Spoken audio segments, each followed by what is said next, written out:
एक आदमी गुस्से में गेम कंट्रोलर टीवी पर फेंकता है और अनजाने में गेम के एक एनपीसी को मार देता है। शुरू में उसे लगा कि उसके कान में कोई आवाज है, लेकिन जब उसने स्क्रीन को छूने की कोशिश की तो उसका पूरा हाथ स्क्रीन के अंदर चला गया। यह देखकर उसके मन में एक साहसिक विचार आया।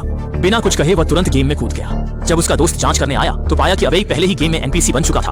वह उत्साहित होकर दोस्त क्यांग को जोड़ी बनाकर खेलने बुलाता है, पर दोस्त उसे जल्दी वास्तविकता में लौटने की सलाह देता है, क्योंकि यह एक डरावना ज़ॉम्बी गेम है।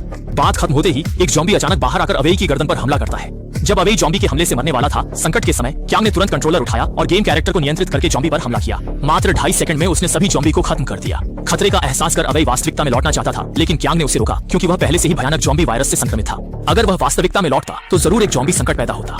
इसलिए क्यांग ने पहले गेम को पॉज किया, फिर जल्दी से अपना फोन निकालकर गेम गाइड खोजने लगा। जब उसे पता चला कि सिर्फ फर्स्ट एड किट ही अवेई को बचा सकती है, तो उसने तुरंत हेडफोन पहनकर अपने कैरेक्टर को नियंत्रित कर अवेई की मदद के लिए तैयार हो गया। उन्हें नहीं पता था कि वे जल्द ही एक भयानक संकट से जूझेंगे।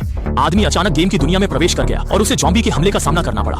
दोस्त की मदद से वह अपनी जान बचाने में सफल रहा, लेकिन दुर्भाग्य से ज़ॉम्बी के काटने से वह ज़ॉम्बी वायरस से संक्रमित हो गया। अवेई के इलाज के लिए क्यांग ने तुरंत अपने कैरेक्टर को नियंत्रित करके उसकी मदद की। ज़ॉम्बी की घेराबंदी को तोड़ने के बाद उन्होंने जल्द ही एक परित्यक्त फैक्ट्री में गेम की फर्स्ट एड किट पा ली। अवेई ने स्थिति देखकर तुरंत गहरी सांस ली, जिससे संक्रमण के लक्षण बेहतर हुए। फिर उसने फर्स्ट एड किट अपने दोस्त को दे दी और गेम में लूट इकट्ठा करने लगा। दोनों के अच्छे तालमेल से वे जल्द ही बहुत धन कमाने में सफल हुए। हालांकि जब अवेई जाने को था, तब वह अचानक ज़ॉम्बी की एक बड़ी सेना से घिर गया। जब अवेई की जान खतरे में थी, क्यांग ने तुरंत अपने कैरेक्टर को मदद के लिए भेजा। उसने परमाणु बम निकाला और ज़ॉम्बी की ओर फेंका। उसे लगा था कि यह उन्हें पूरी तरह खत्म कर देगा, पर ज़ॉम्बी की जीवन शक्ति बहुत मजबूत थी और बड़ी संख्या में ज़ॉम्बी क्यांग पर हमला करने लगे। क्यांग अपने कैरेक्टर से जवाबी हमला करना चाहता था, पर तभी कंट्रोलर खराब हो गया। अपने अच्छे भाई की रक्षा के लिए उसने बिना सोचे टेबल लैंप उठाकर उसमें घुस गया, लेकिन यहाँ ज़ॉम्बी की संख्या अधिक थी और जल्द ही दोनों कार की छत पर फंस गई। इस संकट के समय पास से एक हॉर्न की आवाज आई, जिसमें बताया गया कि दीवार पर लगे स्विच को दबाने से पराबैंगनी किरणें सक्रिय होंगी, जो ज़ॉम्बी को नष्ट कर देंगी। क्यांग को एक साहसिक विचार आया। उसने ज़ॉम्बी के सिर का उपयोग करके लगातार गोली चलाई और कई प्रयासों के बाद वह सफल हो गया। जैसे ही पराबैंगनी लाइट्स जली, प्रकाश में आए ज़ॉम्बी दर्द से तड़पने लगे। कुछ ही देर में वे जमीन पर गिरकर उत्तर पश्चिम दिशा में चले गए और अवेई के शरीर से ज़ॉम्बी वायरस पूरी तरह खत्म हो गया।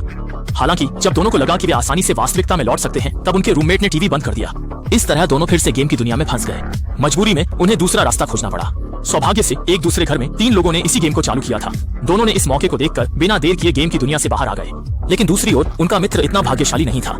जैसे ही उसने टीवी चालू किया, अनगिनत ज़ॉम्बी टीवी से बाहर निकल आए। फिल्म यहीं समाप्त होती है।